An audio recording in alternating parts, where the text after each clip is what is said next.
Aqueles fascinados pelo Império Romano querem saber a razão de sua queda. Como uma civilização tão avançada poderia cair, e tão relativamente rápido, quando ela havia resistido antes, por mais de 1000 anos. Eu já fiz alguns vídeos investigando muitas possíveis razões para a queda do Império Romano, resumindo os pontos mais importantes.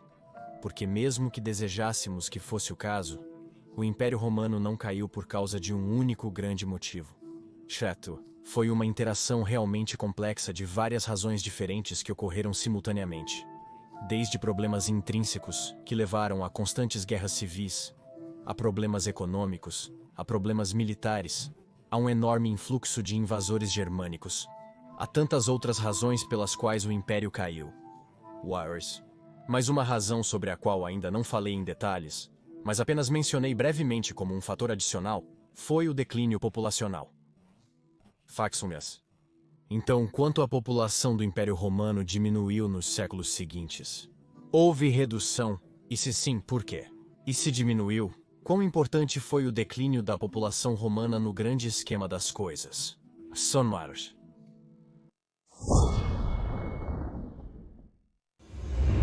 Quando olhamos para as extraordinárias calamidades que se abateram sobre o Império Romano do Ocidente, após aquele fatídico ano de 406 d.C., ficamos espantados com o quão bem-sucedidos os invasores germânicos foram em invadir as várias províncias do Império Romano do Ocidente. Os romanos não derrotaram todo o mundo conhecido uma vez? Os romanos não eram conhecidos por terem o exército mais poderoso, as legiões, que subjugavam até as mais ferozes tribos inimigas? E agora? No século V, as antigas legiões parecem de repente frágeis. Seus números diminuíram. Talvez havia menos deles comparado ao começo do Império. Se olharmos para o ritmo extraordinário com que o Império Romano se desintegrou, basicamente desintegrando no período de tempo de nem mesmo uma vida humana inteira, enquanto havia se mantido firme por séculos antes, não podemos deixar de nos perguntar se talvez houvesse apenas menos romanos no século V. Como você pode imaginar, reconstruir a população do Império Romano ao longo dos séculos é incrivelmente difícil, porque os censos populacionais não eram realizados regularmente, e então não há muitos dados para se basear nos últimos séculos do Império Romano. Número.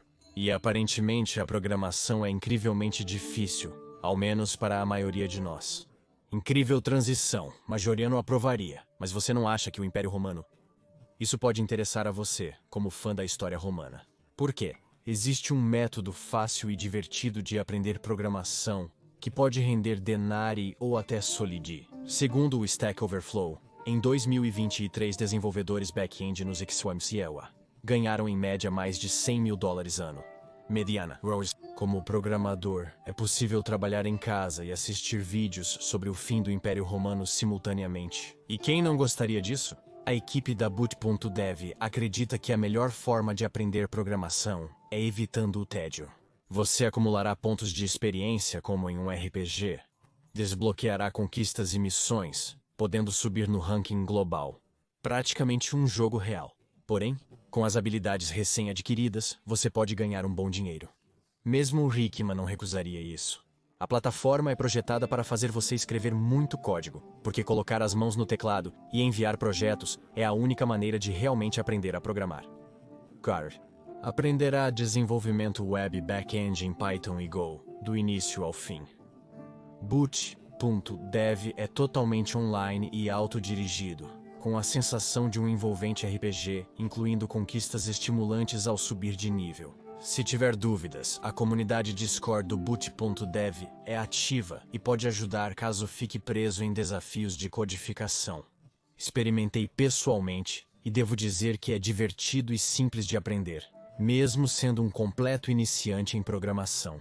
Clique no link na descrição e use o código Majorianos para 25% de desconto no primeiro pagamento no Boot.dev, seja mensal ou anual, conforme a assinatura. Aprenda programação com Boot.dev e utilize suas novas habilidades. Retornando à população do Império Romano. Como pode imaginar, é impossível obter números exatos. Existem estimativas confiáveis sobre a população do Império Romano durante o reinado de Augusto Cnezis. O historiador do século XIX, Carlos Júlio Belotti, foi o primeiro a estimar a população do Império Romano com base em números que ele reconstruiu a partir do censo populacional sob Augusto, em combinação com fontes contemporâneas. Cuno Belor estimou que 54 milhões de pessoas viviam no Império Romano em 14, depois de Cristo, no término do governo do imperador Augusto. Outros estimam números entre 45 milhões e até 120 milhões de pessoas nesse período. As cifras mais aceitas hoje variam de 60 a 75 milhões de pessoas. 6 a 7 milhões eram romanos. A densidade populacional da Itália era extremamente alta em comparação, por exemplo, com a Britânia. A Itália tinha densidade populacional muito alta comparada à Britânia. Kyle Harper estimou 60 milhões de pessoas no reinado de Augusto em seu livro de 2017. Lá, achamos outros números intrigantes. Harper indicou um crescimento populacional anual de 0,1% até o fim do século XIX. O pico populacional do Império foi de 75 milhões em 165 depois de Cristo, com um crescimento médio de 0,1% ao ano até o fim do século XIX. Basicamente, todos os estudiosos concordam que este foi o pico da população do Império, porque, como sabemos, foi quando as coisas já começaram a dar seriamente errado para os romanos. A partir de 165, um vírus brutal, pensado para ter sido uma forma de varíola, começou a se espalhar por todo o Império Romano, dizimando milhões de vidas. As estimativas variam novamente de forma bastante drástica, mas o número mais aceito é que cerca de 10% da população do Império Romano morreu. Portanto, se 75 milhões residiam no Império em 165 d.C., antes da catástrofe, décadas depois, reduziu-se a 67,5 milhões. É uma queda bem grande. Estamos cientes de que a severidade da doença variou bastante entre regiões. Algumas regiões foram especialmente brutalmente atingidas. E sabemos, por exemplo, que Marco Aurélio organizou o reassentamento de pessoas germânicas na Gália em larga escala, para repovoar áreas que foram especialmente duramente atingidas, e onde algumas cidades quase se tornaram cidades fantasmas. Dor. Claro que não é coincidência que o exército romano também tenha sofrido muito naquela época.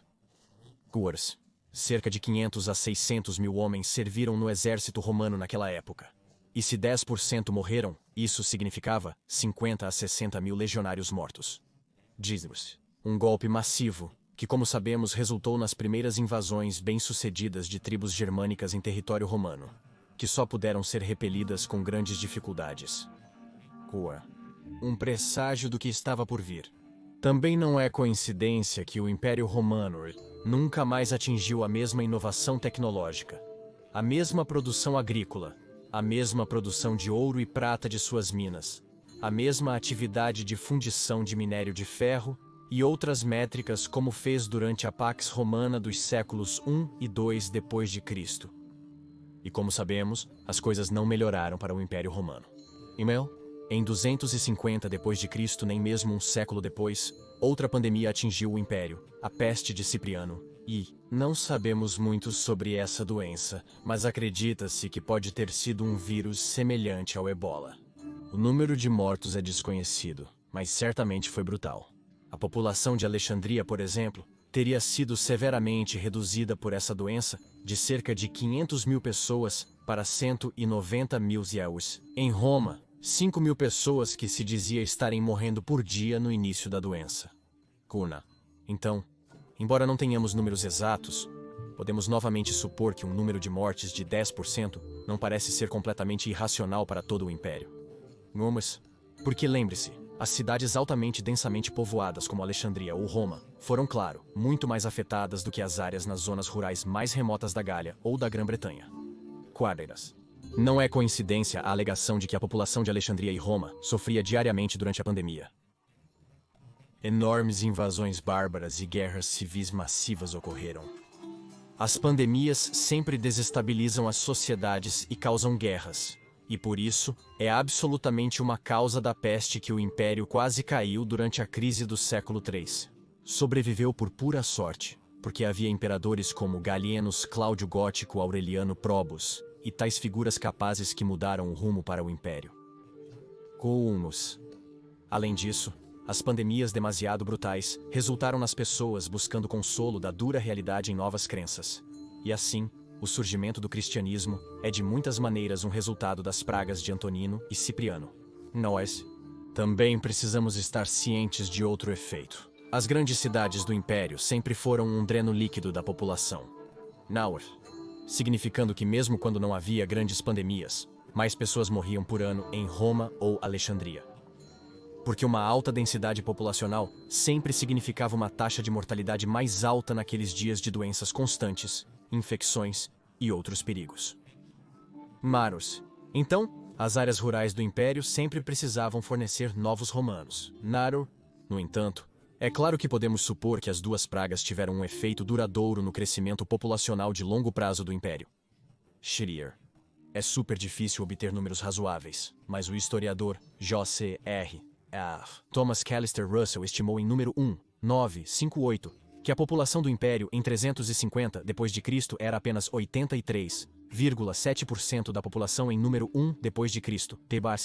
Então, se assumirmos 60 milhões de habitantes no tempo de Augusto e 75 milhões durante o pico em meados do século II d.C., teríamos apenas 50 milhões de pessoas no Império Romano em 350 d.C. Isso é apenas 2/3 do Império Romano, da população máxima nos tempos de Adriano ou Antonino Pio, o que é absolutamente massivo.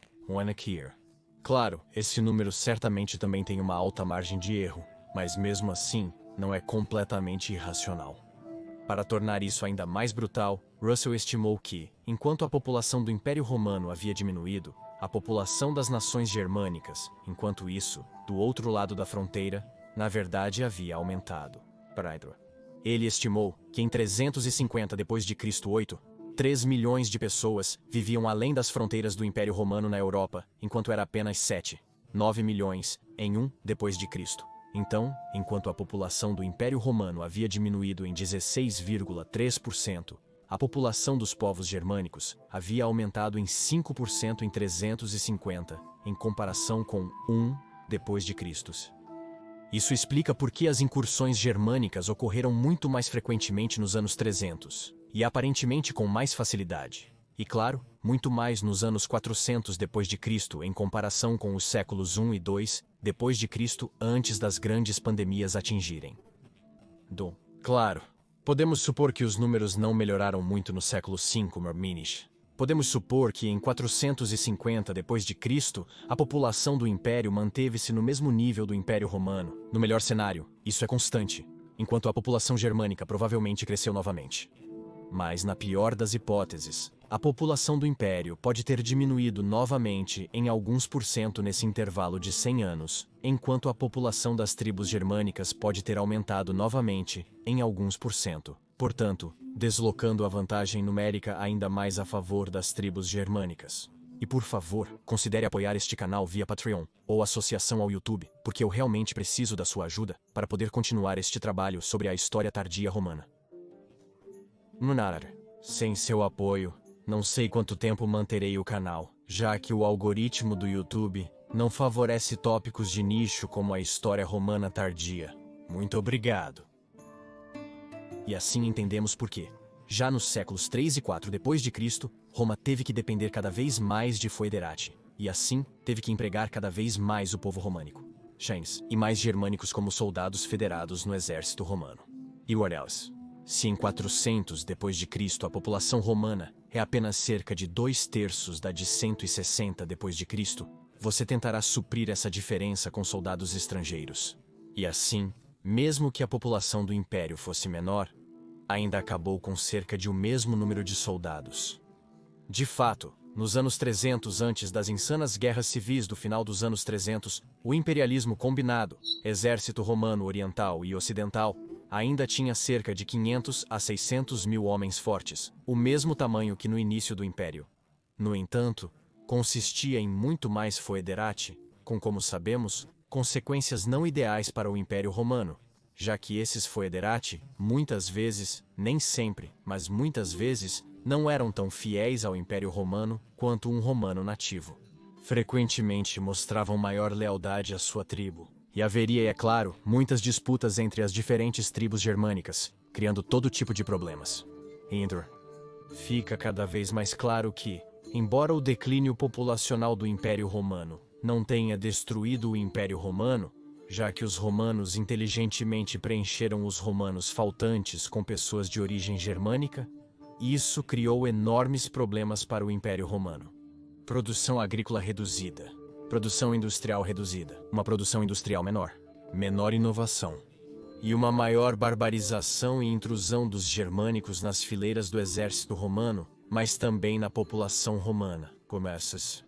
Não é de se admirar que a maior mudança nos costumes romanos, como vestuário e armadura, ocorreu nos séculos 3 e 4, porque a maciça influxo de germânicos, é claro, também trouxe consigo muitos de seus costumes e roupas. Assim, a vestimenta romana tradicional foi abandonada. Um romano do ano 1 depois de Cristo nem sequer teria reconhecido um romano do ano 400 depois de Cristo como um romano. Falei em detalhes sobre a roupa dos romanos tardios neste vídeo aqui. Então, a demografia e o declínio da população certamente desempenharam um papel na queda do Império Romano. Pode não ter sido o motivo principal, mas na minha opinião, ele está muito alto na lista de razões pelas quais o Império caiu. O Império Romano caiu.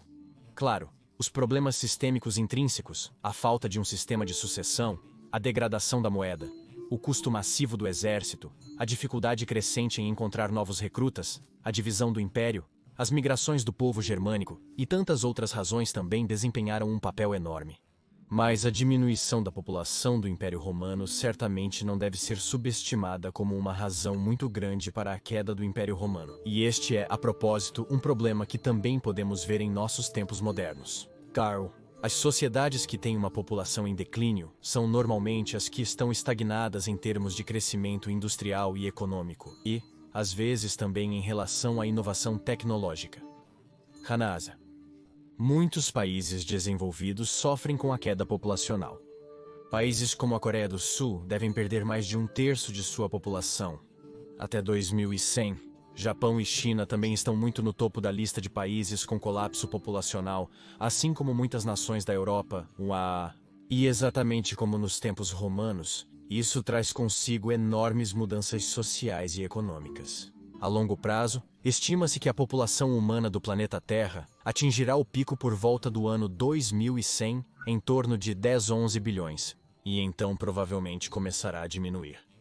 Então, temos os mesmos problemas agora que os romanos tinham e não acabou bem para eles. Não é de se admirar que o próprio imperador Majoriano, em uma de suas leis, tentou aumentar a fertilidade das mulheres romanas ao abolir a castidade religiosa. Sociedades modernas buscam formas de incrementar a fertilidade, como incentivos monetários. Outro exemplo de que a história pode não sempre se repetir, mas certamente rima novamente muito mais do que gostaríamos. Tenho esperança de aprendermos com os romanos. Por favor, curta e se inscreva-se para não perder vídeos futuros sobre a incrível era do fim do Império Romano. Por favor, apoie meu trabalho no Patreon ou com uma associação no YouTube. A sustentabilidade deste canal depende do seu suporte. Agradeço aos Patreons e membros do YouTube que me apoiam. Gostaria especialmente de agradecer ao nosso novo apoiador, Sol Invictus Joel.